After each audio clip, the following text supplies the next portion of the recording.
दोस्तों, क्यों माता गंगा ने डुबाया अपने 7 पुत्रों को नदी में?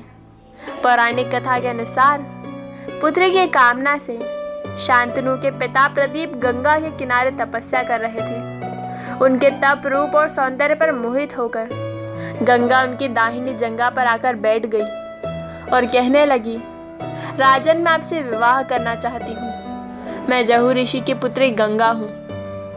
इस पर राजा प्रदीप ने कहा, गंगे, तुम मेरी दाहिनी जंघा पर बैठी हो, जबकि पत्नी को तो वामांगी होना चाहिए।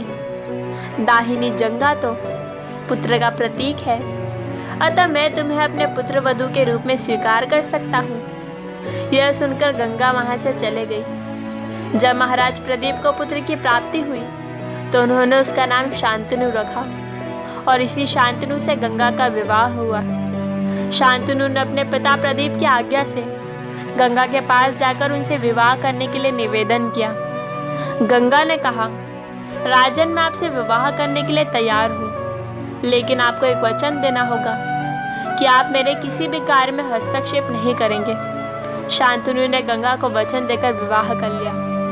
गंगा के गर्भ से महाराज शांतनु को 8 पुत्र हुए, जिनमें से 7 को गंगा ने गंगा नदी में ले जाकर बहा दिया। वचन के बंधे होने के कारण शांतनु कुछ नहीं बोल पाए। जब गंगा का 8वां पुत्र हुआ और वह उसे भी नदी में बहाने के लिए ले जाने लगी तो राजा शांतनु से रहा नहीं गया और उन्होंने इस कार्य करने से रोक दिया। गंगा ने कहा, राजन, आपने अपनी प्रतिज्ञा भंग कर दी है, इसलिए अब मैं आपके पास नहीं रह सकती। इतना कहकर गंगा वहां से अंतर्ध्यान हो गई। महाराज शांतनु ने अपने उस पुत्र को पाला पोसा और उसका नाम देवव्रत रखा। देवव्रत के किशोरावस्था में होने पर उसे हस्तिनापुर का युवराज घोषित कर दिया। यही देवव्रत आगे चलकर भीष्म कहलाए। दोस्तों, पुनर्जन्म की एक कथा है कि एक बार घ्यू नामक वसु ने वशिष्ठ ऋषि की कामधेनु का हरण कर लिया। इससे वशिष्ठ ऋषि ने घ्यू से कहा कि ऐसा काम तो मनुष्य करते हैं, इसलिए तुम 8 वसु मनुष्य हो जाओ।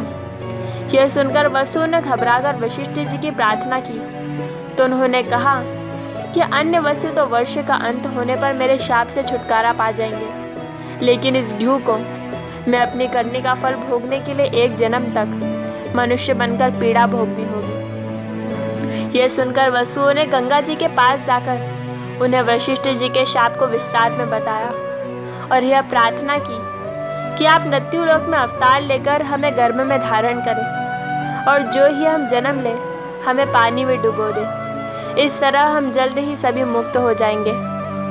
गंगा माता ने स्वीकार कर ली और वे युक्तिपूर्वक शांतनु राजा की पत्नी बन गई और शांतनु से वचन भी ले लिया। शांतनु से गंगा के गर्भ में पहले जो 7 पुत्र पैदा हुए थे, उन्हें उत्पन्न होते ही गंगा जी ने पानी में डुबो दिया, जिससे 7 वसु तो मुक्त हो गए, लेकिन 8वें में शांतनु ने गंगा को रोककर इसका कारण जानना चाहा। गंगा ने राजा की बात मानकर वसुओं को वशिष्ठ के शाप का सब हल सुना दिया।